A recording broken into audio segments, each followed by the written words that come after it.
Welcome, ladies and gentlemen, to the Film Club Podcast, where every month we deep dive into different aspects of cinema, directors, genres, actors, or franchise. It doesn't matter, because it's always fun at the Film Club. I'm Dean. I'm Becky. And this month, it is Cartoon June. We are talking about animated films from across history, and also ones that were fun, because we didn't want to pick movies. We had our guests do it. Exactly. And this week, we're talking about Gay Purr-ee. Gay Purr-ee. It is a French animated cat movie thing. That's not French. Made by Warner Brothers. Made by UPA. But Warner Brothers' first animated full feature movie. I think that's right. Yeah, they did pick it up at some point. Yeah, there's something there. Yeah, history there. Also, why don't you introduce yourself? The man who brought the movie to the table. Oh yeah, me. Yeah. Hi, I'm Reggie. This is actually my third time here on the podcast, so it's great to be back. We need more Reggie. Yes, we do. We need more cowbell. We need more Reggie. Gets the people going. That's right. But Reggie, you brought this film to us, Gay Purr-ee. It is a movie that I had never heard of before. Same. And you're into animation. You like more deep cut animated films, right? Mm-hmm. I'm wondering, where the fuck did you find this? Oh well.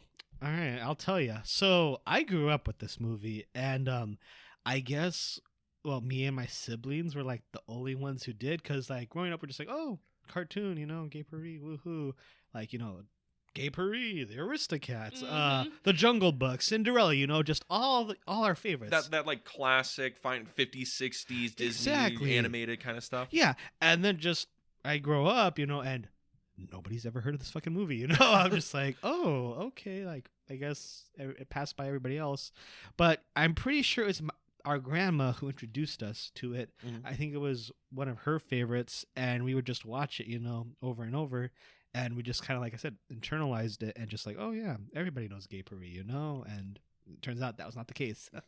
That's like an interesting thing, because there's a lot of movies that I think people could relate that to, where I'm like, how is it that no one knows like how great The Last Action Hero is? How hasn't no one seen this movie 40 times? And then I talk to like my friends in elementary school, and they're like, the fuck are you talking about? They look at me like fish are falling out of my mouth. I mean, it is a great movie.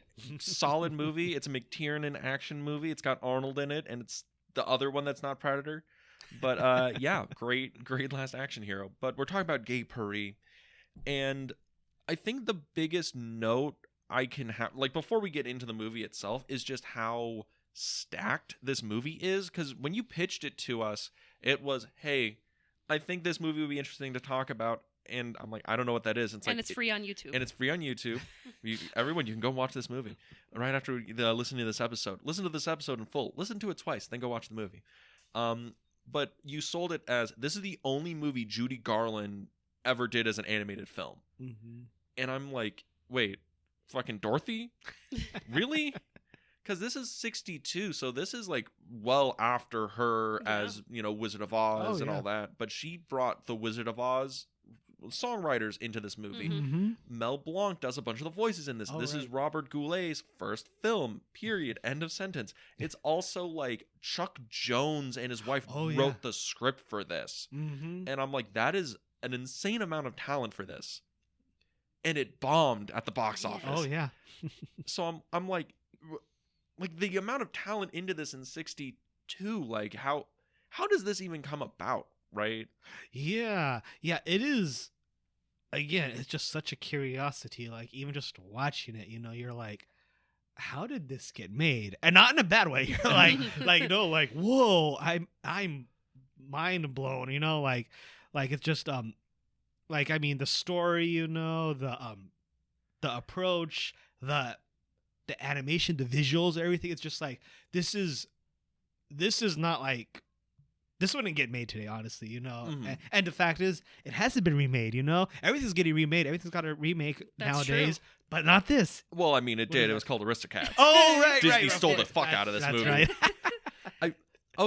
I am interested in this because, all right, maybe it's because, didn't grow up with it and whatnot. Watching the movie, I had a little different experience with it. I will admit, visually it's stunning. Yes. Oh, Like when they did the countryside, it looks like a fucking Van Gogh Yeah. painting. When they do Paris, I'm like, this looks like a Rembrandt or something. Like Mhm. the artistic reference in this movie is astounding.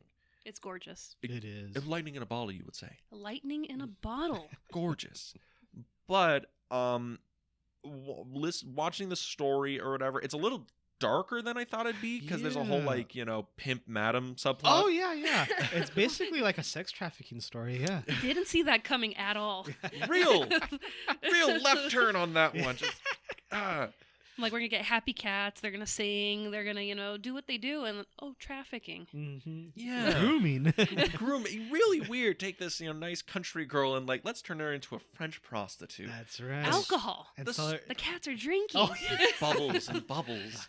But watching the movie, the story did not grab me nearly as much. Some of the songs, I will say, all the Judy Garland songs are good. Oh, I yeah, like all yeah. the Judy Garland songs, and I think there's one, Bubbles, that Oh I, yeah, Bubbles is great. that I'm like, this is a vibe. The other songs were like solid, like they were well crafted, but none of them like really clicked with me. Mm. And I'm wondering, Becky, Boo, Yes. the girl that sits across from me at this podcast. Yes. Did you feel the same vibe watching this for the first time? I mean, it's no Aristocats. Everybody loves to be a cat. It's very, it's a good jingle. Stone Cold banger. It is a banger. But no, I really liked Mewsette. Mm. Oh yeah, Mewsette's great. Was it Jaune Tom's Mewsette? I'm like, oh, that's catchy. Mhm. But the rest of them, because it's Judy Garland, it just felt so kind of like being in a hug, her song. So it was just kind of lulling me. I was like, okay, like this is making me feel nice, like I'm in a blanket. Judy Garland is really good in this movie. She is. She's I'm- fantastic. I'm curious, how old was she at this point? I'm not sure because she was like what, 16 or 17 when she was in The Wizard of Oz, right? Yeah, Yeah, that was she like was very young. 39. So this Mm. would have been, I guess like 22 years later. So she would have been like in her 40s, 50s at this Yeah. point. Mhm. She passed away in '69 when she was 47. So Oh wow. Oh, so she was like Oof. 30 something here. okay. Damn. So, well, this might be a thing listening to it, and I'm curious your thought. I felt like Judy Garland's voice was too mature for the character because Musette's supposed to be like young, like real young. Yeah, I didn't think about that. you really gonna go after this cat's pipes? I mean, she got Look, some Mewsette, you're this young kitten that's learning about the world. You can't have this soulful Oscar-winning voice. Well, you know what? We should probably tell people what this movie's about before we start, talking shit about Judy Garland, right? I will defend Judy Garland. Oh, that absolute monster. So the general gist of the Gay Purr-ee, after talking about it for like 10 minutes, probably should tell people what it's about. Oh yeah. It is about a beautiful country cat that gets the desire for something better and leaves her simple cat boyfriend for Paris. But once she arrives, she falls in with a shady tomcat and his madam, who looks to sell her to the highest bidder. Now it is up to the lovesick boyfriend to find her and free her before she is sent off to the evil, mysterious land of Pittsburgh. Dun, dun, dun. I always wonder why Pittsburgh? What? Why- They're talking some mad shit on Pittsburgh. I like how Yeah. Pittsburgh and Alaska are the two, Oh, yeah, enemies. yeah. Like Exactly. Alaska. I'm over here like, was Alaska even a state when this Oh happened? no, it wasn't. Yeah, that's right. But we can get into it because the movie starts and it has like a nice like opening sequence. It's kind of a not a Mel Blanc sequence. What the fuck is it? Oh God, who's the guy that does all like the opening sequences in like a Mad World and Shoot, what was his Casino? name? I know what you're talking about. I can't think of what his name is. I'm awful. He's super famous. He does a bunch of opening sequences or whatever. He's not the guy who does North by Northwest, is it? He is same It guy. is the same. Okay, Same I know who guy. you're talking about. Then, yeah. And we have it's all these nice stills and there's nice little like animated like movement of lines or whatever, but it's a lot of like really pretty still solid color stuff, and it goes on for like 3 minutes, a little long. That was my only gripe with the movie. The opening, the title. I was just like, okay, all right. Like I'm getting a little too comfortable. Okay, I need to, I need something. I need some action. Something to disorient you. I was like, it's just so beautiful. Like just feeling so cozy sitting here watching this opening montage. And Reggie, I'm curious, like as a kid, like was it like when the movie opens, because you saw it when you were like younger, Oh right? yeah. when you were a wee little Reggie. No, yeah. When you were started off as Reg before you evolved into a full Reggie. Exactly. So watching it as a kid, did this movie grab you from the beginning with all like the color and the music? I mean, we watched it a billion times, so something must have spoken to me about it, you know? And like, yeah, I mean, obviously there was stuff that completely flew over my head, obviously, you know, like the sex trafficking. yeah, of course, you know. And the bubbles, I mean, I was like, oh, just bubbles, you know, and I'm like, oh, Like in Dumbo. yeah, exactly. See, some exact- context. Yeah, Reggie's like, it all comes back to Dumbo. exactly. Yeah, so like, I mean, the thing is, I think we forget as adults, we forget that when you're a kid, sometimes you just take things at face value. So like, you could be presented with characters getting drunk, or a character getting groomed or whatever for a rich American husband or whatever, and you're just like, oh, okay, For your rich American husband. no, the fat American, rich The fat American American husband. It kind of reminds me of like the Great Mouse Detective, right? Oh yeah, Which- oh yeah. My favorite Disney movie, Oh. and there's a whole sequence where there's a fucking burlesque number, and they're in a bar, and they get like in Is a that why fight. it's your favorite? Exactly. Like this movie speaks to me. It speaks to me as a kid of the streets. Shots fired. Reggie's like, you know what? You're coming after my movie, Yeah, Dean. You're gonna get exactly. got today. Reggie's over here being like, "Oh, Great Mouse Detective." Oh, fucking plebeian. Yeah, you're in your furry porn stick. Furry Yeah, yeah. JK, I love Great Mouse Detective, for the record. I am so not saying my favorite now. Oh God. Becky's is like super problematic. It's like, oh, this is really bad. Oh, is that so? I mean, does the Little Mermaid really have that many problems? There's a dick on the cover. Oh, There's that's right. literally a dick on the cover of that VHS. That's right. Daddy, I love him. Holds the VHS, literally a penis on the cover. Yeah. Daddy, I love this. He's like, oh, can we Beauty and the Beast maybe? Yeah. He's like, you're 16 years old. You want to leave the ocean with some random dude? Oh. Oh man. You sold your voice for what? Little Mermaid, problematic. Sold her voice for dick. Oh, Mm-mm-mm. yep. But yeah, so going back to Gay Purr-ee, where we're trying to sell pussy here. Oh my god. Yeah, literally. This is what this bit is going to be about. We're just going to try. Also, the This movie's called is- Gay Purr-ee, and I'm like, how is this not? And it stars Judy Garland. How is this not just slaying in midnight screenings across the nation, guys? Yeah. But okay, because it opens, we get through the title sequence, and then we get to see Mewsette, and she has like a nice, beautiful song. It's Judy Garland doing her shtick, right? Beautiful countryside. Beautiful countryside. I love the countryside. It looks like Oh, a yeah. fucking Van Gogh painting. It does. Doesn't it do a thing where it's like you see the sun and then it morphs into a sunflower and then it like pulls out and it's like real pretty. And this is the first thing that cues me off about the animation stylings here, because this is a UPA movie, Mm-hmm. right? UPA is famous for doing like Boing Boing, but Mr. Magoo is Oh, where I right, know him right. for. Hanna-Barbera. Did they do Is- Hanna-Barbera? I think Hanna-Barbera was attached to this some way. I don't know if it was through UPA or just through the Warner Brother channel. This is why we bring the expert in. Ah. So UPA, the studio that brought us Magoo, the national treasure. The man that Dean has, molded himself from. Miss Magoo's Christmas Carol is a classic. I watch that movie like every year. But I'm curious because UPA at this point, they had only released one movie before, and it was Mr. Magoo and 1001 Arabian Nights. Stone Cold classic. Oh God, we're gonna talk about Mr. Magoo for a whole hour. I love the blind bastard. All right.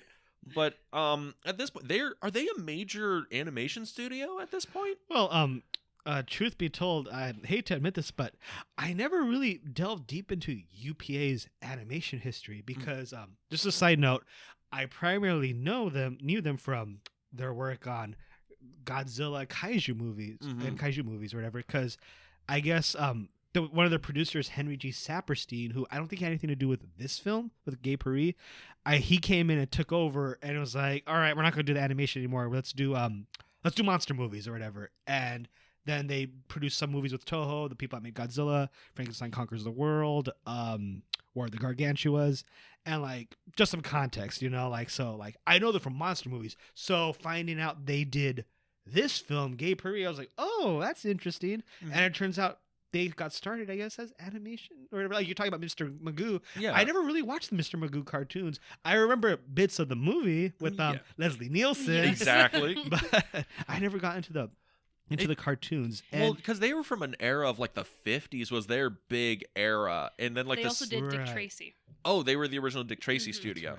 did they do any of the Tom and Jerry's? Like I know Tom and Jerry like Tom and Jerry's bounced Warner around. Brothers for the Right. most part. Yeah, but I think let me see because I did have to look up Tom and Jerry because I was kind of seeing some of the characters in this movie that Oh, I yeah, recognized from Tom and Jerry, and I was like, I know Tom and Yeah. Jerry's been around forever, but I Well- just couldn't place them. Well, that comes down to the fact that like the director Abe Levitow and like Chuck Jones or whatever, they were the guys who kind of directed and invented a lot of the Tom and Jerry like cartoons back in the 40s. So it's a thing because 62 UPA, like I think we could agree, we might not know a lot about them, but we can make the assumption they're a minor animation studio. They're not Right. Disney, they're not Oh, Warner yeah, Brothers. But it's like, where is animation in 62 even look like? Because Disney's like at the Yeah. top. They're the only guys Mhm. releasing yeah. like successful animated movies, and like Warner Brothers does like the Looney Tunes. right. Right. So I'm like, but seeing it, the UPA style is this, where it's very painterly in the backgrounds. It's very like visually interesting.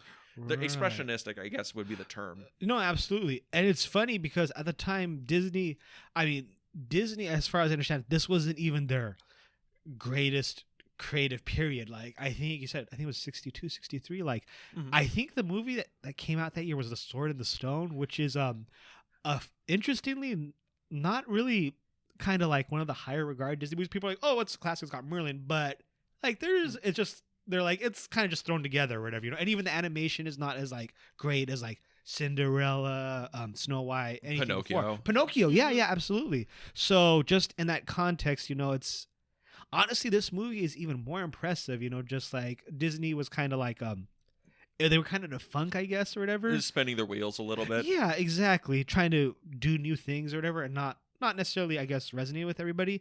But versus Gay Purr-ee, which did this very bold, like avant-garde, like approach that well, I guess resonated with even less people because nobody saw the fucking movie. But we need to get into that, but we're going to Yeah. get into that later because I want to talk about the movie and try and figure out where did what broke the movie that made it not like resonate, because again Yeah. it's a talent grenade. There's so many fucking people in this movie. yeah, But we get to meet Mewsette, played by Judy Garland, and we are going to be very friends. And there's the other cat that I can't remember his name. the Jaune Tom, Jaune Tom. Jaune Tom and his little kitty friend Robespierre. Robespierre. Thank you, Monsieur Reggie.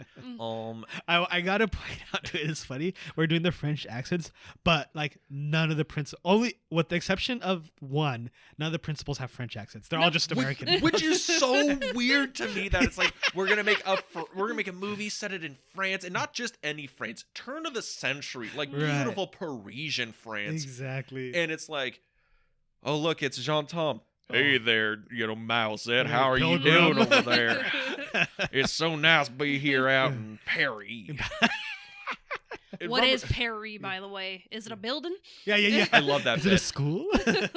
Because we get to see Mewsette, and Mewsette, she does her "I Want" song, and she hears her owner and her sister talking about Paris, and she's like, "That sounds so nice, catnip, ooh, so nice." And then she like goes off to Paris, right after like a really pretty like Oh yeah, that's fun. animation number Mhm. where it's like her being overlaid with like diamonds and jewels or whatever, really really cool looking.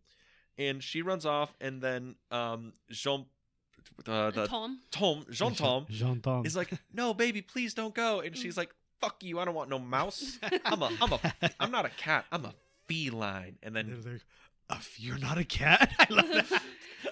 there's some And the good- two guys. Yeah. What does feline Yeah. mean? Oh, What I think is she this? means female. I'm gonna say I connected with Jaune Tom like that. That's my boy right there. Yeah. Becky rejecting your mice. Hey, boo, I brought this mouse. She's like, "Why? No, I'm a person, damn it." But she runs off to Paris, and she's a small town cat taking the midnight train going anywhere. Yeah. and he's just Just a city boy. born Well, and, country boy. born and raised Raised in the South Barn, and Yes. he's taking that midnight train going anywhere. And she goes off on her train, and him and his buddy they're chasing after her. And this opening sequence, it's the very traditional animated like movie that shows up in Beauty and the Beast, in Little Mermaid, in Aladdin. It's the I'm in this place. I don't know what I want. I have the big I want song, and now I'm gonna go off to the big city and figure it out. And I'm like, cool. This is interesting, I guess. And then we get I'm just curious your thoughts on like the opening of the movie, I guess. Reggie, Becky, like it's a very like almost by the numbers kind of thing. Like I'm interested in the fact that it's like cats and it's in Paris. I like the visual styling, but it's very I guess by the book animated like girl. It's the same as Wizard of Oz. I'm in a country farm. I wish I can go somewhere over the rainbow, and then she goes off to Oz, which is Paris, I guess, in I mean, this. she also takes a Yeah. knock to the head too to go somewhere else. Oh, so you're saying this is all taking place in her head? Could This be. isn't She real. could be daydreaming. Oh, This is true. she's dead. This is her. This is heaven. Oh. Is this the Sixth Sense? Yeah.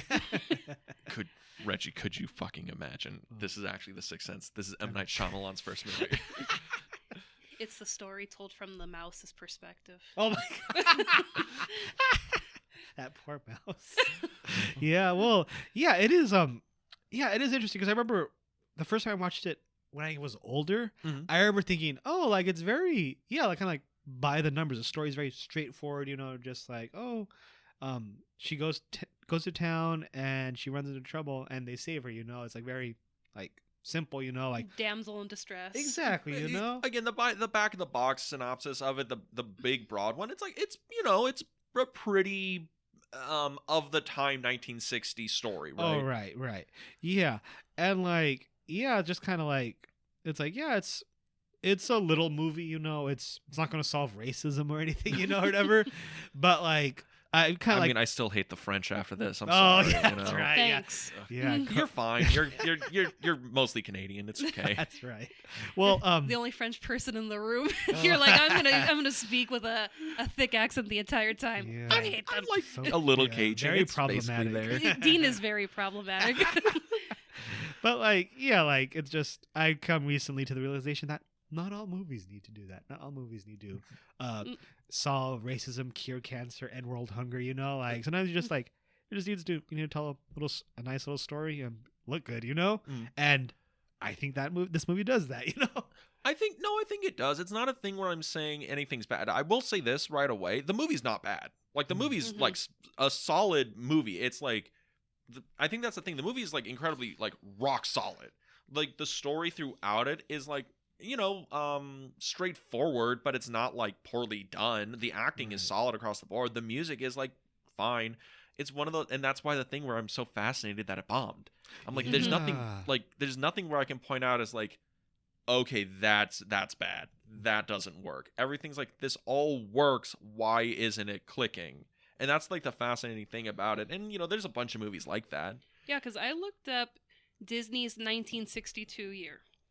It had a reissue of Pinocchio, Moon Pilot premiered, and then they showed it again in April, and then Bon Voyage, Big Red, Almost Angels, The Legend of Lobo, In Search of the Castaways.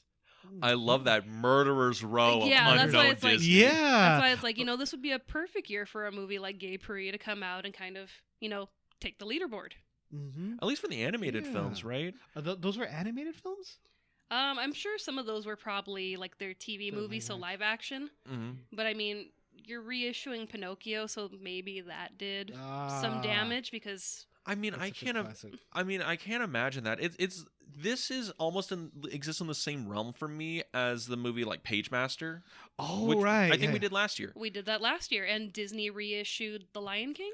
It wasn't even a reissue. Lion Oh. King came out in the summer, and then Lion King comes out in like April, in like the spring, and then the people who are doing Pagemaster is like, we're gonna fucking clean up the end of the year. We're coming in August, like end of the summer. Lion King's gonna be out, and we're just gonna clean the fuck No, up. they did it before Christmas. Oh, wait, that's right. November. It was right before Christmas, and then Disney was like, "Oh, you're gonna release an animated movie With Macaulay Culkin. with Macaulay Culkin.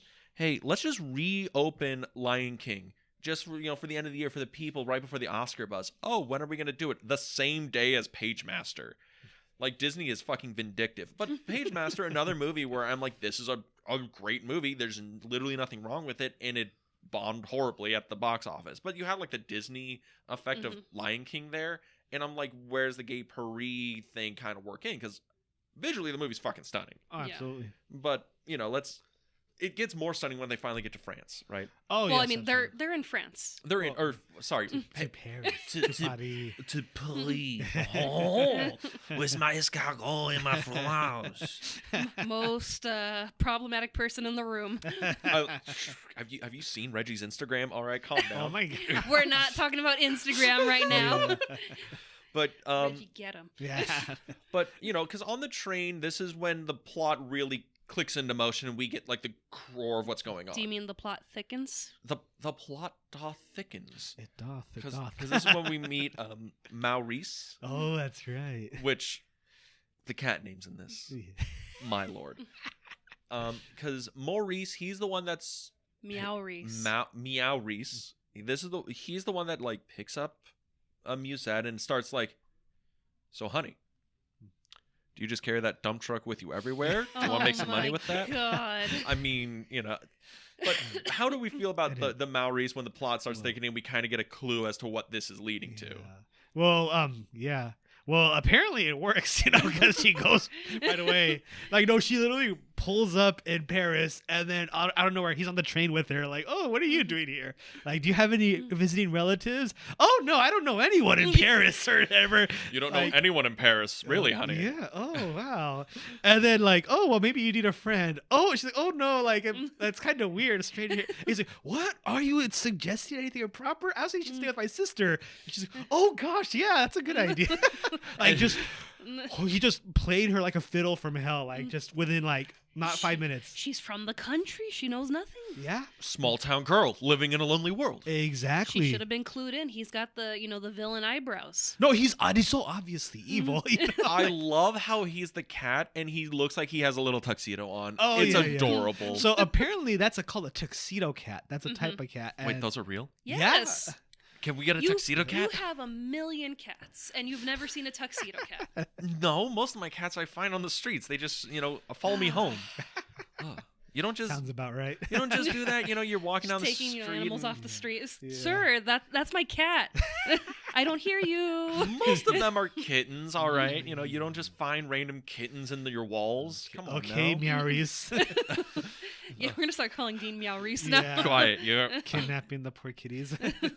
Well, and it's interesting because like he's very like the voice actor Paul Frees, who incidentally is the ghost host for the Haunted Mansion at Disneyland. That's right. Among other things, among a lot of other projects that I'm not going to get into for time's sake or whatever. Well, time's sake, bro. We got plenty of Oh time. well, in that case, so he's also Boris Badenoff from Rocky and Bullwinkle.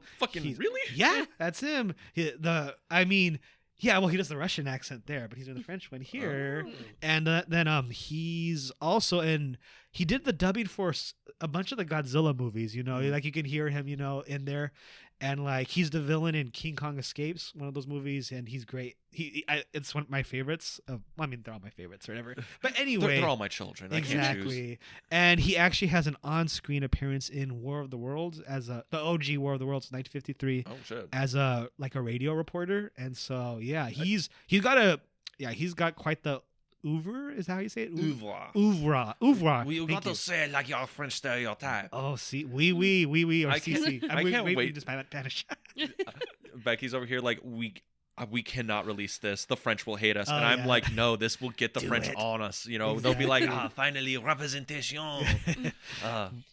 I mean, we go over to my Aunt Maria's house. They're gonna start talking in French, and all I can contribute is that's it. That's all you need. That's it. That's all you need. And like, I'm so sorry. And I gotta say, as a French cat Paul Frees, this dude is one slick motherfucker. You know? He's just so he is, isn't he?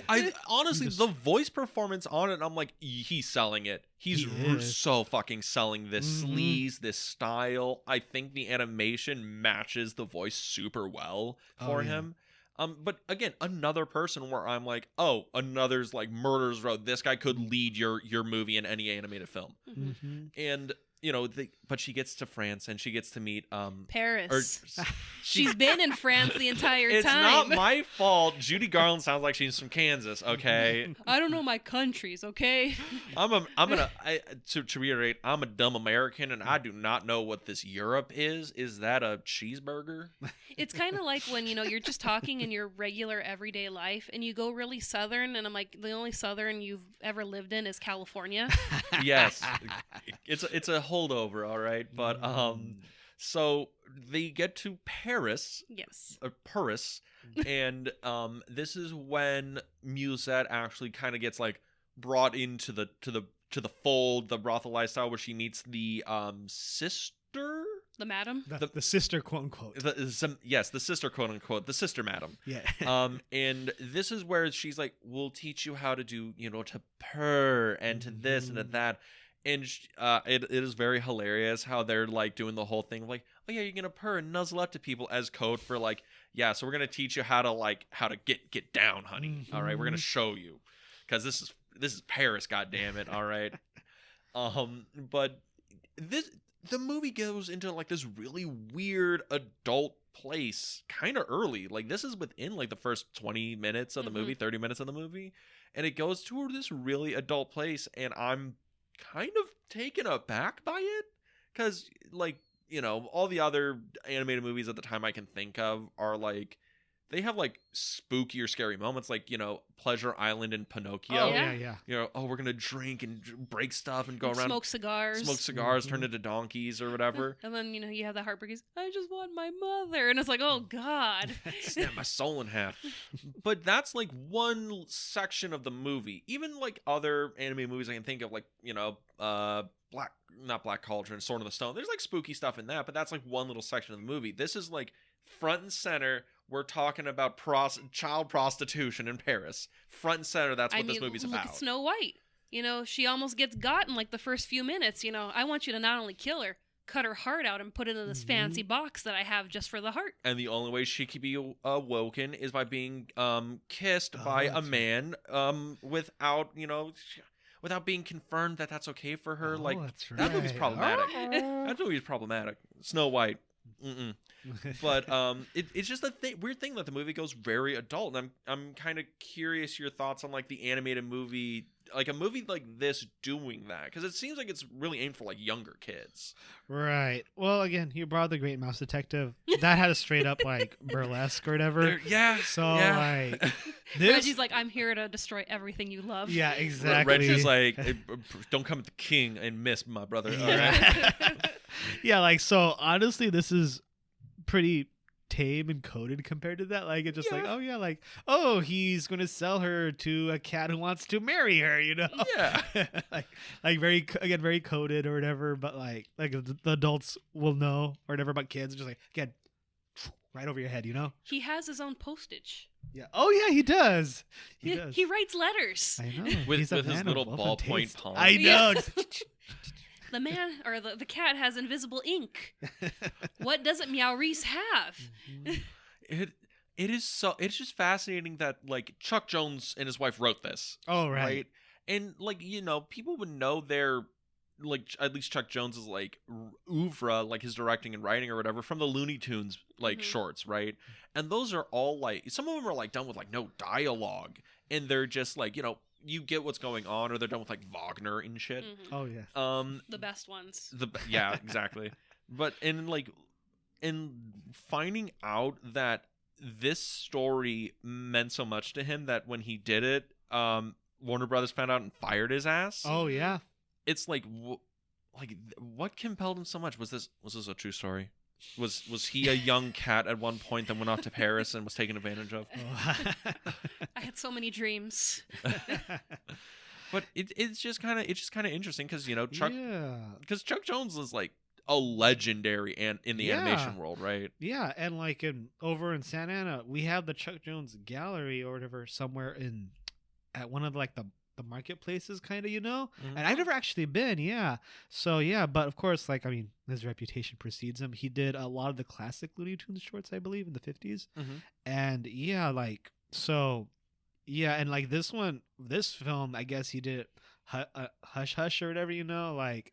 And I just assumed that was he needed the money, but Mhm. but no, I guess he really was invested in it, Mhm. him and his wife. So like, yeah, like, I don't even know what to make of it, like it's just like he just felt really moved by it. Maybe it was just, I think I can relate because sometimes you find yourself creatively. I'm sure you can relate to this, Mhm. Dean and Becky. Like Mhm. you find yourselves kind of like in a funk or whatever, where you're like doing something over and over, Yeah. and it's good and like it's I mean it pays the bills and it's fulfilling or whatever, but like it's not like after a while you want to do something, it's like, hey, I like hamburgers, I like eating them, but I don't want why would I want to eat them every day, Mhm. some days I want something different, I I want I pizza. I don't know that issue, my Uh, friend. Have you, bro? Like That man knows the prices of the McDonald's menu. Anytime they change. I'm just Oh, saying, dude. like my my vote as an American is dictated on the dollar menu. If it does or does not exist, It that's doesn't exist anymore. thus we need a change. God damn it! I'm tired of paying $16 for a Big Mac meal in this goddamn economy. This is ridiculous. Make the Big Mac great again. Oh God, no. I love how the most political we get is like, you know what? Fucking McDonald's got expensive. It did. Oh, It shouldn't be like going to a sit-down restaurant. Yeah, it should not. That is a crime. That is a crime. I will give you that, Dean. yes, but That and the new buns are very greasy. honestly, I'm not so against greasy buns on a McDonald's burger, but I will say, and people can make fun of me for this. Burger King slept on. All right, because yes, prices have gone up, but Burger King actually has maintained a pretty stable pricing structure. Okay, and you say what you will, Burger King French fries, great. I like the crispiness. They have a nice fluff inside. You If can get a free crown. You can get a free crown. Oh my god. New podcast idea: fast food economy. The food economics of fast food. That Dean would would be be- here every day. No. that No, he's the host. I'm thinking of this. We would talk about that, and I would just have an American flag waving in the background. People would look at that and be like, "That is what America is. It's just a bunch of people talking about fast food all day." But you know what would really sell it if y'all got Gay Purr-ee merch for it. The toys, Oh, the Gay Purr-ee toys. you get the Gay Purr-ee, like you get your Gay Purr-ee French fry holder. Ah, And it's, there we and it's go. Mewsette, like wrapped around holding your Bingo. French fries. Or is it Jaune Tom? Jaune Tom. Well, how are you gonna get your meat? Jaune Tom's got to catch your rats for you. All right, That's right. He's got to catch your burger. got to catch your burger. Your mice burger. Which is another, okay, that's something we kind of miss because Jaune Tom's like famous in Oh, his yeah. his claim to fame is he's the greatest mouser of any cat in the world. Where his he gets all like focused in, his whiskers turns into a scope. He's I lining like that. up. I like the visual. This is the most like Looney Tunes. Looney yeah. Tunes because he like hikes up his tail like literally like bzz, like it's a fucking Like it's a firework. Like, You're waiting for the we- dynamite to explode. it's the fuse or whatever, Mhm. and then he like launches off at Mach 5, where I'm like, why is it that we have not been using Jaune Tom to like launch missiles? All right, Good question. and that's like a famous thing, like he's like, or a thing that he's famous for in like the little French countryside or whatever. And when he's going, and he finally gets to Paris, right? I see how smooth that transition is. We went from fast food right back into the movie. He finally gets to Paris to find Mewsette because he wants to bring her back. Because he's like, "No, baby, don't go off to France, please, or Paris. Don't go off to. We're in France. Don't go off to Paris. Love me, baby, please. Take my mouse." And but he gets there and he can't find her because Paris is a big place. I guess I don't know. Never been. Would be nice. Donate to the Patreon. Send my ass to Paris. They'd kick you out immediately. I've said this for years. They would be like, "No." We should literally set up a Patreon and have like $1,000 tier of Dean will get banned from any country of your choice. I would donate. Don't encourage him. Yeah. I like how Reggie put his hands together like he was Mr. Burns, being like, Exactly. I would. Yes. Go I on. would. Yeah. I'm listening. But we finally get there, and then this is where we get the most like view of like Paris, right? With like Jaune Tom wandering around. He goes to the bar. He goes to like the streets of Paris. He gets to meet Meow-Reese. Oh, that's in right. the bar. We get Bubbles. Right. I'm not missing too much I here. mean, you're missing the train sequence. Am I missing the train sequence? When Meow-Reese has to outrun the train Mm. and make sure that him and his little buddy don't die on the train tracks. His little buddy. His little buddy. That's right. Yeah, it's pretty intense, actually. I mean, it's already scary enough. You have animals on train tracks, and then, you're just suspended over water. I mean, like, animals on train tracks, how else are people supposed to get new cats? All right? You don't just go down the train tracks and pick some up? Yeah. But that is funny because... Why are you walking down the train tracks? To get new cats. Like, I thought I answered that So question. the Aristocats could rip it off later. That's true. Exactly. But yeah, like, they have the whole train sequence, and this is... they're on their way, and then they get to Paris. Mm-hmm. So what do we make of like the B plot of them hunting down Mewsette? Because Mewsette kind of disappears for like a while of the movie. Right. Because she's in training. That's right. It'd Yes. be proper to show. She's learning how to purr. For emphasis. That pussy's learning to purr. Oh, Yes. God. This is the most G-rated movie of We're the going to year. have to scrap this whole episode. No. This is the most G-rated movie, and we're going hard R for this conversation. But what do we make of it? That Mewsette kind of takes a back seat for like a good chunk of the movie for the second act. Yeah, it is. Yeah, it did click with me. I was like, oh yeah, what's up with Mewsette or whatever, But I don't know, because it's only an hour and 20 minutes or so. It's a very short quick movie. It's like 80 minutes, yeah. So maybe maybe if it was longer, there'd be more time to like the balance between the two would be more. It would fit more, but like just now it does feel rushed. It is a quick movie. I don't think it's quick in a bad way. It's very like briskly paced. I never felt like the length of the film. Mhm. It's like it has like nice vignettes and stuff. The music really like ties a lot of it together. Jaune Tom, the orange kitty. Right. Like he gets the yellow kitty. He gets the nice, like, oh, we're gonna have some drinks in the Bubbles song, and then Meow-Reese has like his villain songs with like the 4 black cats that look like one black cat, and I love that. Oh, yeah. That thing looks so fucking cool. Yeah. All right, like I first time watching the musical number, I'm like, is there 1 or 4? What are their names? I think they're all named Abel or something. One of them's named Armand. One of them's named The Armand. rest They're are all named Armands. Yes.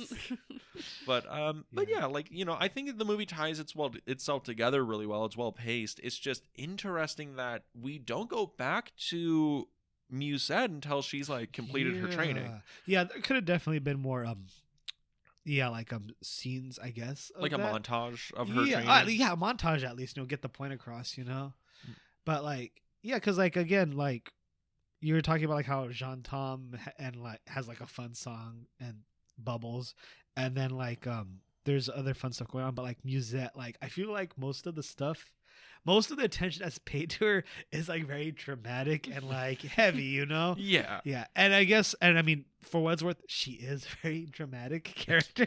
Yeah, Like, yeah. She is, and it's like kind of like hilariously so. Like when she's first talking about how she wants to go to Paris, and like. And Jaune Tom and Robespierre are just like, "What's a Paris?" or whatever, and she's like, "Oh, I'm surrounded by peasants." Like, cried. I wish I were dead. Look at Jordan. That is a direct quote from the movie. Who hasn't said I'm surrounded by peasants at least once in their life? It is just such a funny movie. There's a lot of good gags and jokes in the movie, but what is it? Because I think one of the funniest bits is like, oh, Mewsette has finally completed her training. Mewsette, come out, and it's literally her just in a blonde wig. And I'm like, know. what? I was not expecting the wig. The wig was the wig was wild. They had to show that she had turned into a French whore. All right. Yeah, exactly. Yeah, and then Maurice is all sprung on her when he sees her. But you know what? He's what, Reggie? He's sprung on her. he's Yeah, sprung on her. he is. He is. He does the like the Looney Tunes, like the like like He does the Right. just. yeah, Yes, exactly. I love.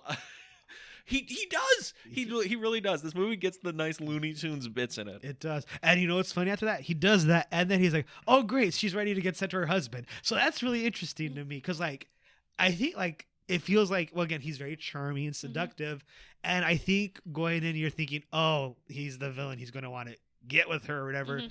But then it's like, oh no, like he's like, oh no, I'm gonna sell this bitch, make some money off of her, like I could care less, like He is like I think Fuck bitches get money. fuck bitches. Exactly. People would call him today based and red pilled. oh that's right, yeah, the Giga Chad The himself. Giga And it's funny too, because at the end, like when he's like, "Oh, I have something to tell you, Mewsette. Come over here, something private."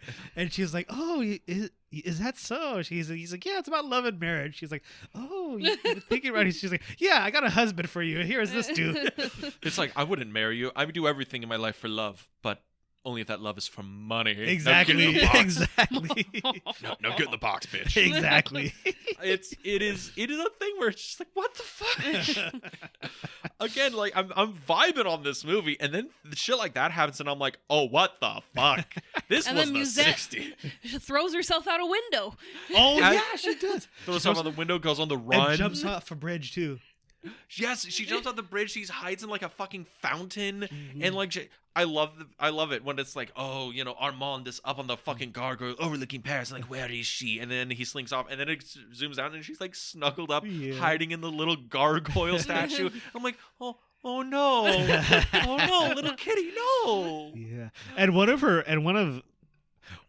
the two best songs in the movie, she straight up sings like river, river. I'm totally butchering Judy Garland. I cannot do Judy Garland. Sorry, y'all. Are I'd you be sure? very impressed if you Yeah, could do no. Judy Garland. I know. Maybe I'll practice that. Okay. I'm sitting there just like all alone in the moonlight, Yeah. with fucking cats and shit. Yeah, she's basically singing about committing suicide. Like won't she say, river, river, won't you be my lover? Don't turn me down, And then they find her, and then she's like, "Oh, this is it," and jumps off the bridge. They catch her though. They catch her. Reggie watching this as a small 7-year-old is like has a cigarette in his mouth, a bottle of scotch, like fucking life, man. Yeah, exactly. Gay Purr-ee changed me. You try your best, get sold off into sex slavery, jumping off a bridge.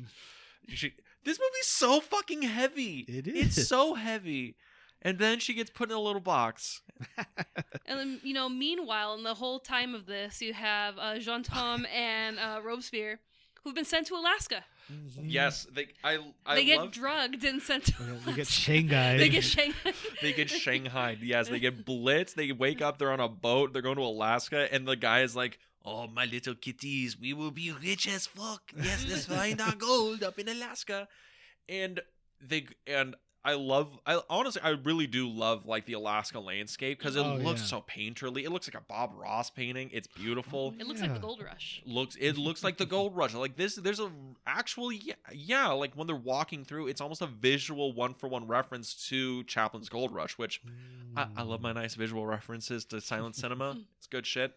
It's my Phantom Menace. It's just Buster Keaton movies, Go back and listen to our Phantom Menace episode from last month, everybody, defending our Star Wars. Yes. But watching the Gold Rush section, because it's a short little section, Mhm. and it's just the guy's walking through. He's like, "Where will we find our gold?"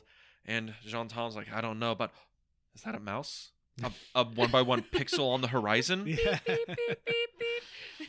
Goes, launches in, digs through, finds the mouse, and they're like, "I got my mouse." And the guy's like, "You found gold, like a shit ton of gold." And then he starts singing "Silver and Gold," and Rudolph shows up, Yes. as they do. And it's a thing where it's there's a lot of plot going on. And then they go back to France. I love all the newspapers where it's like And Kitty's rich. I have pictures that I sent you of my cat Binks watching that sequence with me. Your, it turned really meta. I was Oh, like, wow. wow. your cat's sitting there being like, "Alaska sounds pretty fucking nice. Get all that gold, all that mouse, bitches. It'd be great." Oh my god, that is cute. I love that. So, He's so like, "That this could be so that's me." gonna everyone go. You should go check out our Instagram. We probably posted it advertising this movie. It is fucking adorable. But they go back to. Oh, that is adorable. There we go. The OG. She likes movies, and this is a movie about her people. Binks, your cat Binks is watching, sees Maurice, and is like, I mean, I roll with it. It's fine. I think she'd be more of a Jaune Tom kind of guy. A Jaune Or a Tom kind of girl. girl. Yes. Yeah. But that's an interesting thing. The movie does have this like, country versus city, sophistication versus like, maybe not like like sophistication versus like simplicity, right? Mhm. That's like a core Right. theme going on. She wants to stop being a simple girl. She wants to be a Parisian filon. But she was fine before that. Yeah, She was fine. It was the aunt, or well, like me technically, her adult or her person. her person aunt Yes. that is, selling Paris, and her mom is just kind of like, no, I love the country life. And she's like, well, you're living here amongst the peasants. And she's like, the peasants are the kindest, happiest people. They're the salt of the earth. There we go. And the aunt's like, but champagne and mushrooms and, diamonds. And, it really sells Mewsette. Oh yeah. It's like an interesting theme of the movie where Mewsette is maybe not hoodwinked, but like she's seduced by Oh yeah, absolutely. the city. And she goes, and it's like it's almost like the thing where the movie's telling us like, now girls, I know you might want to go to the big city, but you might get sold off into sex trafficking. Yeah. Mhm. So just stay with that nice simple boy on the farm. That's right. His name's Chuck. He likes to draw, That's right. But yeah, I just think it's an interesting like theme. Is that something that's like really baked into the movie? Or is that something we might I be think pulling so. out of? Yeah, it's definitely like the city versus the country, and just like that, like you said, that sophistication versus I guess that like, kind of like rustic, like authenticity. Like the bumpkin life. yeah, exactly. It's the age old, the grass is green on the other side. Oh right, exactly. Yeah, and because even that song I was talking about, Musette's suicide song. It's like Paris is a lonely town. It's like she realizes that there's downsides to Paris too, to the city too. Like that. What's it called? Even like when you're in the dumps, being in the city won't necessarily do anything for you. It's just like it's where you are, I guess. Oh, Yeah. that's fascinating. I didn't even think about that. Like the Oh, yeah. downsides of the city life is the isolation of it. Mhm. Like Yeah. that's something that's very interesting. Like talking about like bigger thematic elements, is that the idea, because this comes up a lot in like fiction, right? Like I think Sunrise, the Song of Two Humans, that was a core theme of it, where like the city, there's so much more there. There's so much like life and people and this, but you can feel so much more lonely in a city. Mhm. Right, because there's not the same kind of like community structure as you do in like more like a rural, simple like country kind of life. Because there might only be like 100 people in your town, but all 100 people. Right. In a city, we can attest to this. We live in kind of big cities, right? Yeah. I don't know all my neighbors. I don't know like that many people in a city, but there's thousands and thousands of people. I'm like, yeah, but like you can be very lonely. That's a core element in like a lot of noir stories, right? Mhm. It's the one lone hero against this like faceless infinite city that has like there's no like warmth in a city as there is in like a countryside. And I think that's an interesting thing the movie's kind of commenting on, talking about, because this is 62. It's after like the noir boom. Mhm. So I wonder if that's something they're going into. Yeah, it's just there's a lot going on in the movie for sure, and it is just I mean it is a natural setup too, because these two opposing forces, and it creates conflict for the characters, and it just kind of goes to show Mewsette is kind of how naive she is, or Mhm. maybe naive's not too harsh a word, maybe innocent or whatever, Yeah. just kind of oh, the city looks so nice, you got diamonds, you got champagne, champignon, Champignon. the Champs-Élysées or whatever, Whatever that is, but I want to see it. Exactly. And and then yeah, and so that obviously that makes her vulnerable to Mhm. people like Meow Reese or whatever, who just like, oh, this bitch has no idea what she's doing or whatever, you know. Yeah, I mean, it's just like one. I think it's interesting that we can have the kind of podcast where we talk about like pussy and cheese, and also go really deep into like, man, like what are the real thematic elements of what's going on with this movie? There's a whole like superstructure going on.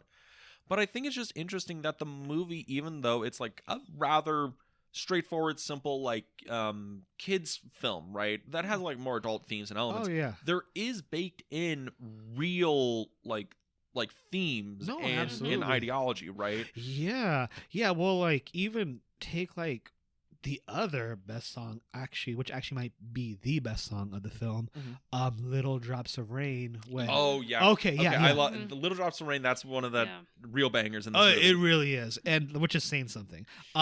When they're when Jaune Tom and Robespierre are on the boat to Alaska, and he has like a vision of Musette singing to him, and she's singing shit like, "Oh, little drops of rain make up the ocean," or whatever, you know. Little notes of sound make up the songs and memories that make up time, or whatever, you know. And you're just like, fuck.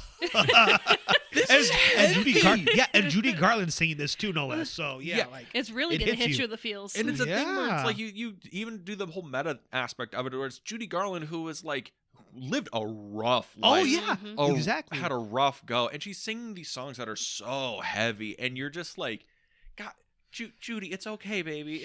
Come on, bring it in. It is. It's not that bad. I'm sorry. It's okay. Yeah, no, absolutely. Oh, and I forgot the heaviest lyric in there is "Don't leave that minute on the shelf, because it may contain all of life itself." And it's like, whoa. You live the life, people. Yeah, it's It's a yeah, honestly too good for the movie. Like, I love the movie, but I'm like, this is like, it has no business being that good, you know? and that's like again another wild thing about the movie is like there's like real shit in this movie Yeah. that I'm like, okay, yeah, no, like that this movie is like written by people who know like conflict, internal, external conflict, and carrying it along, and it's housed in like a rather accessible like animated film. But let's get to the ending, because Jaune Tom finally makes it to the train right when Maurice or Meow Reese has taken Mewsette, put her into her little box, put baby in a corner, and they're going off to Pittsburgh. And you know, he's like, what if I just imagine they're a mouse? Oh, Then I right. can move at Mach 5.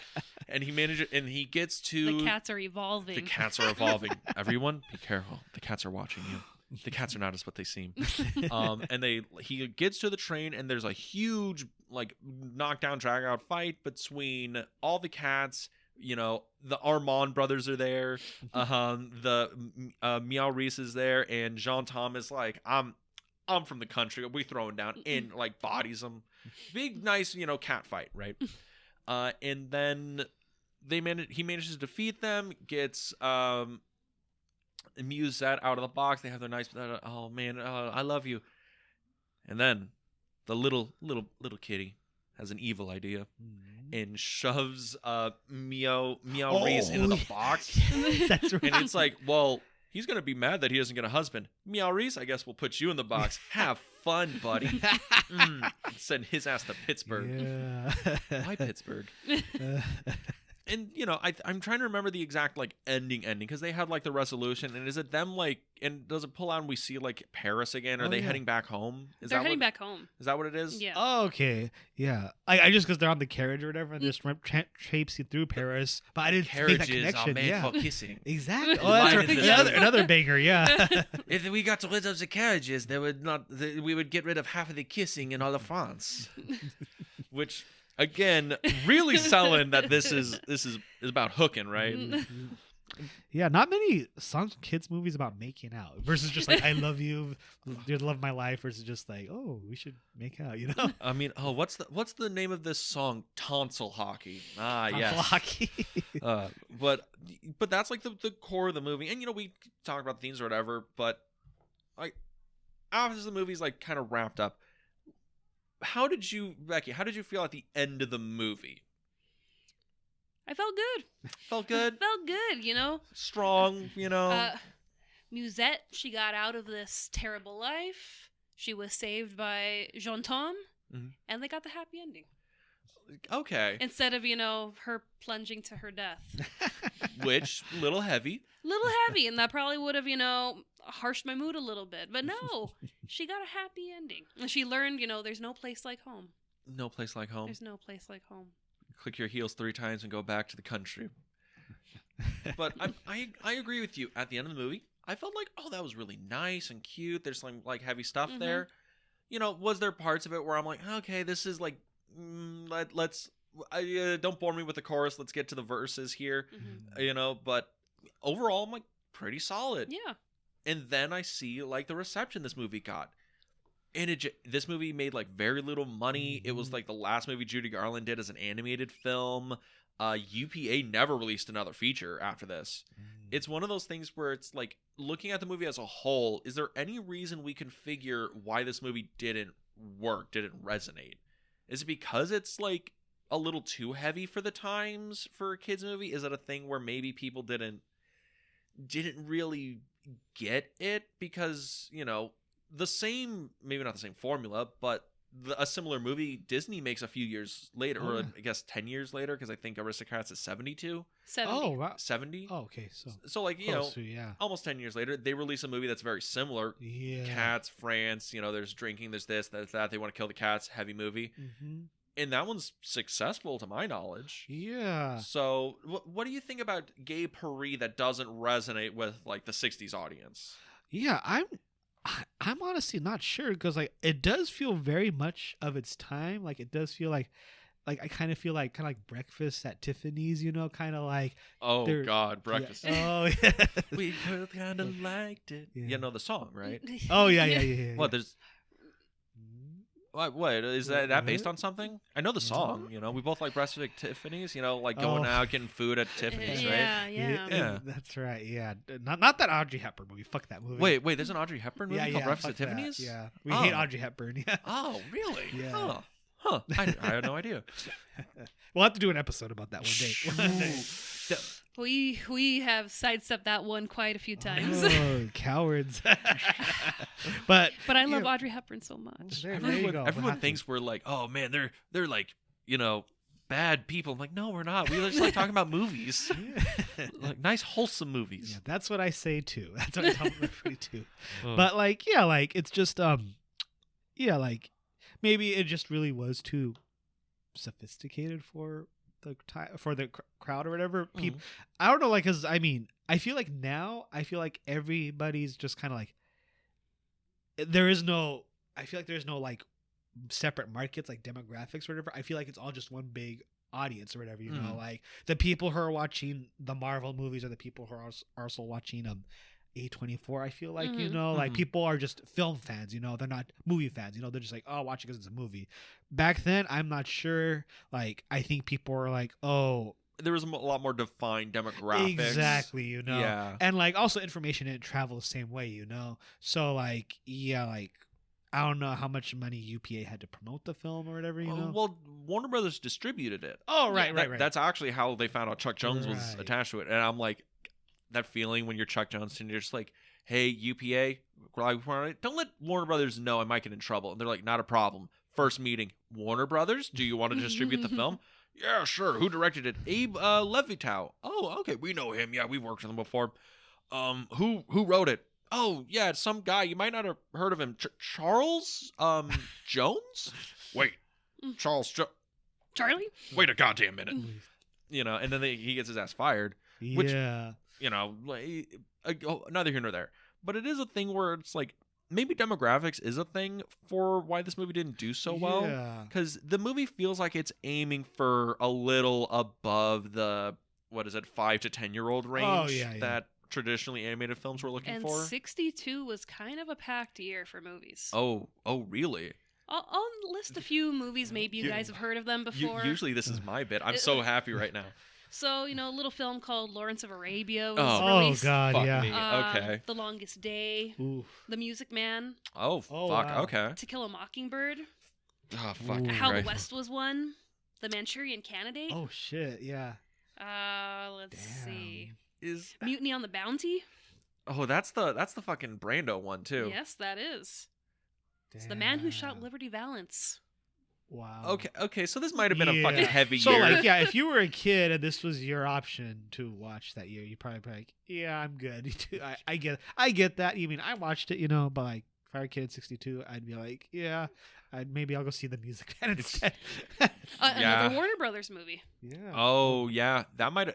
It's so fascinating when we look at like older movies like this and the release schedules and things like that, where like Lawrence of Arabia, Music Man, Man Shot Believing Violence, all these like movies that now would be like, well, this is our tentpole year, or this is our tentpole movie. This is the movie we're gonna do the entire year around. We're just gonna market Lawrence of Arabia or whatever. And now it's like we get like 3 Marvel movies a fucking year. Oh yeah. Mhm. Like each one would have been any other decade that would have been like we're gonna release the one Marvel movie and we're gonna just like let that fucker ride all year and just like soak in the cash, right? For everybody who goes see it like a bunch of times. I don't know. It's so weird when we look at movies, especially animated films, because they almost exist in a whole different like ecosystem. Yeah. Because they're looking for like families, right? Teenagers aren't going to see like Gay Purr-ee. They're Oh yeah. it's like mom and dad and like their 2.5 kids are gonna go see this movie. But it's and then you get like Pinocchio re-release. So it's a movie that I don't know why, like what stacked the deck against it on its own merits, right? Mhm. Like on its Yeah. own merits, I feel this movie should have been rather successful. No, it should have. It really is just an impressive film to look at. And it really is trying something different. And like the cast is just giving their all out to bring these characters to life. It's just like it is really sad actually that it didn't do so well and that it's not really remembered. Like so yeah. Like I mean, yeah. Like I really would. I'm curious. Like man, I would really kill to know what exactly did not like What didn't hit? Yeah, what Mhm. didn't hit, and like, yeah, why? What could have? What if it had been different? Could have changed that. It's one of those things where I'm curious because I can't remember if we mentioned this at the beginning. So we found out like why you love the film. Mhm. You saw it as a kid. Your grandmother showed it to you. Watched it a lot. But we gave you blank check to pick any movie. Right. And you picked Gay Purr-ee. I'm curious why Gay Purr-ee specifically. I know you said it was interesting, Judy Garland, but is this your secret plan? You want more people to watch it? Oh, you got me. Dang it. We knew it. Blast it all. He's like, I'm the one that put it on YouTube for free. Yeah. I knew it. Exactly. Yeah, like I mean, yeah, because it's just so obscure, and I never hear anybody talk about it. So I figured, yeah, why not do that? And I've already done Disney with Dumbo, So like, Mhm. and Disney doesn't need any help. They got they're I covered. think they'll make it. I think yeah, just maybe. They're a little indie upstart, I don't know. Exactly. But like this, yeah, like I gotta say this movie from obscurity, because nobody else will. It seems like. I mean I think that's like an interest. That's a noble cause, because there's some movies that are like obscure that don't work so well. Like Mhm. like we exist in the same kind of era of Blockbuster where let's just find a movie to watch, Mhm. and some of those movies I'm okay not ever going back to. It's fine, but this one I'm again so surprised that this doesn't have some sort of like life after that. Mhm. There's not more people who go back Yeah. to it. Because I feel like UPA is also an under talked about animation studio, but they're a studio that made a bunch of stuff. They did not go out of business till 2001, and they did the Godzilla Toho movies. They have a huge back catalog of animated stuff. A lot of people came out of them. I don't like the 9 Old Men of Disney. Some of them like ended up in UPA in like the 70s. So it's an interesting thing, a noble cause. Oh, yeah, absolutely. I mean, like I said, somebody's got to save this movie. But with that, do we have any final thoughts on the Gay Purr-ee? I mean, I do have a boo fact. You have a boo fact? I do. Is it about cheeseburgers? No, Damn. surprisingly. Okay, we did talk about cheeseburgers. But Jaune Tom, before he was cast, Mr. Robert Goulet, Mm. there was a man considered to be him. Ooh. And I mean, this is the men of men, a king, Elvis Presley. Elvis, Oh, what the fuck? I was didn't even know asked. that. Yes, I he was did not asked to know be Jaune Tom, Wow. I mean, okay, but he El- turned it down because he wasn't taking any roles where he wasn't on the screen. Of course. God. so we could have had Judy Garland and the King singing to each other. Wow. Okay, so fucking crap. Damn. Okay, that's something that's in. Okay, but this is open a whole other can of conversation because now I'm. Because he's gonna go full Elvis. Yeah. Well, Hold on, little mama. I'll come get you. Well, hold on, little mama. Let me get this one. Okay. Boys, drum with the band. So I'm just saying, like, okay, the Elvis thing where it's like, okay, Elvis is in this movie. This movie's successful, right? Right. Even in 1962, Elvis is still a name. Elvis is still a star. I'm gonna have to look up see when Elvis passed. I think he passed in the 70s. In like Oh 74, yeah. 70 something. yeah. But it's a thing where it's like 62. That's still like prime Elvis Yeah. years, right? He's still like rocking and rolling, one of the Yeah. biggest stars in the world. But his thing of like, I'll only do a movie if I can be on screen, baby. Like, could you imagine if Elvis, instead of doing things like Viva Las Vegas or like the long string of Elvis live action movies where they're fun, they're not great movies, if he just like was a voice actor for like a bunch of movies, because he has a distinct voice. He has a voice that's absolutely. like, he could have made a very like lucrative career doing Yeah. animated films. Is that just me? Is No, that just me totally. thinking? I mean, he is a singer. Yeah, his voice is just it's instantly recognizable. You know. He has like a kind of like a that kind of Tennessee drawl and that like deep Exactly. baritone that he can slide into. Ladies and gentlemen out there listening out on the airways. Like he could be a Nick Cage type, Absolutely. Yeah. Well, like it'll be interesting to see him play against like Maurice, Paul Frees's Maurice, like just very the energy. Yeah. It would also slide into like that country aspect of right. Jaune Tom's character, right? Exactly. God, what? God damn it! You're welcome. Now I'm like going through and being like, I mean, like he could have played Baloo in Jungle Book, right? Oh, like, yeah. come on, have like a nice Elvis thing. Could you imagine he's King Louis in Jungle Book? Oh my. He's like, I'm the king of the jungle. Oh my God. I mean, that song I get- always slapped. It does. Yeah. If you got fucking the king to do that, that would. Oh my the God, king to play the king. America. That's right. For all God you- bless America. For all you AI savants out there, can we please get some AI to give me Elvis singing "I El- Want to Be Like You." Elvis, I want to be like you. Can we please get that? Yeah. I would pay anything for that. Yeah. It Please. probably exists. No, absolutely. Those AIs are getting out of hand. There's a It's spooky. Yeah, there's a Patrick Star from SpongeBob singing "My Way," Frank Sinatra's "My Way," and it's actually and legit there's good. a Sinatra one singing. It's Lil Jon and the East Side Boys. Skeet skeet motherfucker. Oh, God. Oh, skeet skeet. God. Goddamn. I can't think of what the name of the song is. Well, go ahead, Dean. I think my favorite one is hearing. I think it's the Sinatra AI doing the Sex Pistols. What is it? Anarchy in the UK, because like Oh. who was it? Sid Vicious did he like does My Way. Yes, So that's somebody right. did My that. jam. Exactly. Honestly, I kind of like Sid Vicious's My Way. It's I love wild. Yeah. It is. The best one is when you get to hear what is it? Gary Oldman do it in Sid and Nancy. Yes, I love it. But We'll have to talk about that movie someday. I would be very interested to talk about that movie. Just like we'll do a Gary Oldman month, the chameleon of yeah. cinema. It's a man who's done as much as he possibly can to not use his natural accent in cinema. But okay, fun fact about Gary Oldman. You know that Gary Oldman got into Sid and Nancy because he didn't get into Hellraiser. He was supposed to play the doctor, the main doctor villain in Hellraiser 2, because they were part of the same theater company. And the guy that auditioned, he got the Doctor in Hellraiser 2, and Gary Oldman was kind of pissed because he was like, God fucking damn it! Like I wanted to that's a big horror movie. It's a franchise. I could have done something. All right, this guy Alex Cox is doing like a Sid and Nancy movie. I guess I'll go audition for that. That's literally like, again, Wow. wild. What could have been? What could could- not have been? Could not have been. But the Gay Purr-ee. Final thoughts on Gay Purr-ee. I really liked it. Really liked it. Really liked it.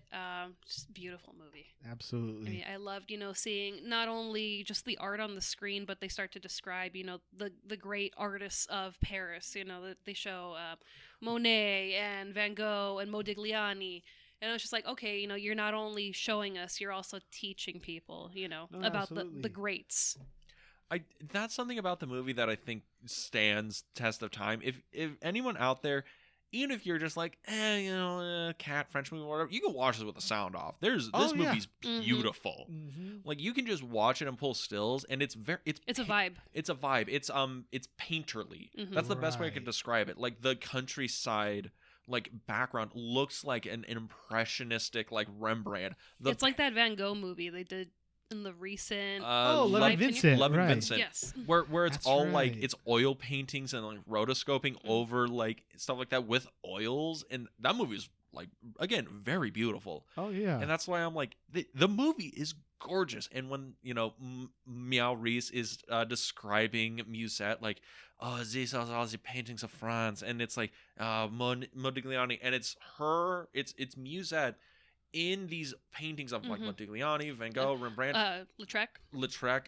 in these paintings, and they have repainted them, but to include this cat, and I'm like, those look very good. Mhm. Like I'm there's so much work on screen for this that it's again like you should watch it just to like appreciate the artistry on the Mhm. screen. But Reggie, you're like 5 out of 10, like it's okay. Yeah, it's all right. It's mid. Yeah, no, like it is. Again, it's like just legitimately impressive what they did, what they were trying to do, and what they were able to do. Like, I mean, and I feel like I realized my biggest complaint is that it could have been longer to give more time for like we were talking about like for to balance out the Mhm. The plot. plot, like so you get more time with Musette, doing her training and stuff or whatever, and maybe do some more character exploration or whatever, Mhm. and like, but I mean that doesn't mean that doesn't break the movie by any means, it's a fantastic movie. I mean, in and of itself. let's be honest. Singing in the Rain is one of the greatest movies of all time, and it has one of the loosest plots in cinema. Like that movie is like, it's fun. We're just gonna have a vibe. It's cool. Like this movie, like the one argument of its quality is the plot's kind of loose. It's kind of Right. vignette-y, and it's like yeah. they're great movies that the plots are loose, and this is like, I would say it's like the plot being loose doesn't make it a bad movie. It's still a good movie. Absolutely. Mhm. Well, like, yeah, like, I mean, like Becky was saying, they take a whole, like, 5-minute detour to, like, basically walk us through, like, the different artists or whatever. Yeah, Mhm. and they're all stills. It's like Exactly. we ran out of money around here, guys. Like, we're done animating. That's right. Ugh. But yeah, no, great movie. Highly recommended. highly recommended. Yeah, All right. just highly. just highly, not exceedingly, but highly. Exactly. But that was the Gay Purr-ee. Can we all get our French in here? The Gay Purr-ee. Like together? That's what I was fucking trying for. Oh, okay. The moment's over, Reggie. It's dead. It's over. Goodbye, everybody. Vive la France. or Vive la something. France. I was trying one more, like, really mean French stereotype, but I guess it's over. It's fine. Blew up in your face. Blew up in my face. Gets, That's what happens when you're toxic. Exactly. But what are we doing next week? Do we know yet? We don't know. We don't So know. when you guys find out, we'll find out. But if you wanted to hear what we're doing next week, where could they go? They could go to our Instagram where we post daily stories, upcoming episodes, adventures we go on, a ton of things. Oh, really? Could they also go to our YouTube channel, The Film Vault? That's The Film Vault on Could YouTube. they? Because you're the one that, controls that channel. I do, because you can go and check us out on The Film Vault. That's The Film Vault on YouTube. You can like, comment, subscribe on all of our past episodes. And you can see the lovely slideshow versions of this podcast. And you can all follow us on social media at... I already plugged. I get confused sometimes. Yeah, I already plugged our Instagram. Well, but you can follow Reggie. You could. Oh yeah, that's right. Yeah, if Man, you're this whole back section is just falling apart. Reggie, save us, please. yeah, if you're interested in hearing more of what I have to say about movies or anything in general, you can follow me on Instagram at Reggie the Writer. That's all one word, no caps. It's REGGIE the Writer. Again, all one word, no caps. And so thank you. Do you also want to plug your yeah, new work? incidentally, so I recently became a published co-author, excuse me. I submitted a short story for an anthology and it got published in it. So it's called Zoophi, an anthology of zoological fiction. It's out by the Santa Ana Literary Association, and Dean is actually holding a copy that I got him and personalized. So yeah, he's got it right here. It's a very nice book with a nice cool cover of a very like a photorealistic monkey in astronaut garb or whatever. And a lot of great stories, including one by myself called "The Katzenjammer Crisis," and actually very important. I should probably mention this. So this story, "The Katzenjammer Crisis." So the anthology, it's all stories featuring or about animals, and so mine is my story, "The Katzenjammer Crisis." It's a story in the style of kind of like these classic anthropomorphic animals, you know, so like Disney, Don Bluth or whatever, but one of the characters in here, the love interest, she was I went in writing her indirectly inspired by Mewsette, and I don't know if you'll notice that as you read it, Dean. I probably shouldn't mention it, spoil it before you read it, but yeah, just thought I'd put that out there or whatever. So just like that's how deep this movie goes for me. It goes full circle. Exactly. Yeah. So everybody out there, get your companion to the podcast book. Well, at least for this podcast, Zoophi. Where can people purchase that? So you can purchase on Amazon. I think Barnes & Noble has copies, but also you could purchase it directly from me if you're interested. DM me on Instagram or whatever, and yeah, I can bring out a copy to you. I mean, provided you're not living like in Siberia or something or whatever. Get your signed personal copy of Exactly. Zoophi. Yeah, exactly. Yeah, but yeah, if you're interested, you can pick up a copy from me or one of the other outlets or whatever, you know, like Amazon, etc., etc. All right. And with that, We'll see you next week at the Film Club. bon voyage, everyone. Au revoir.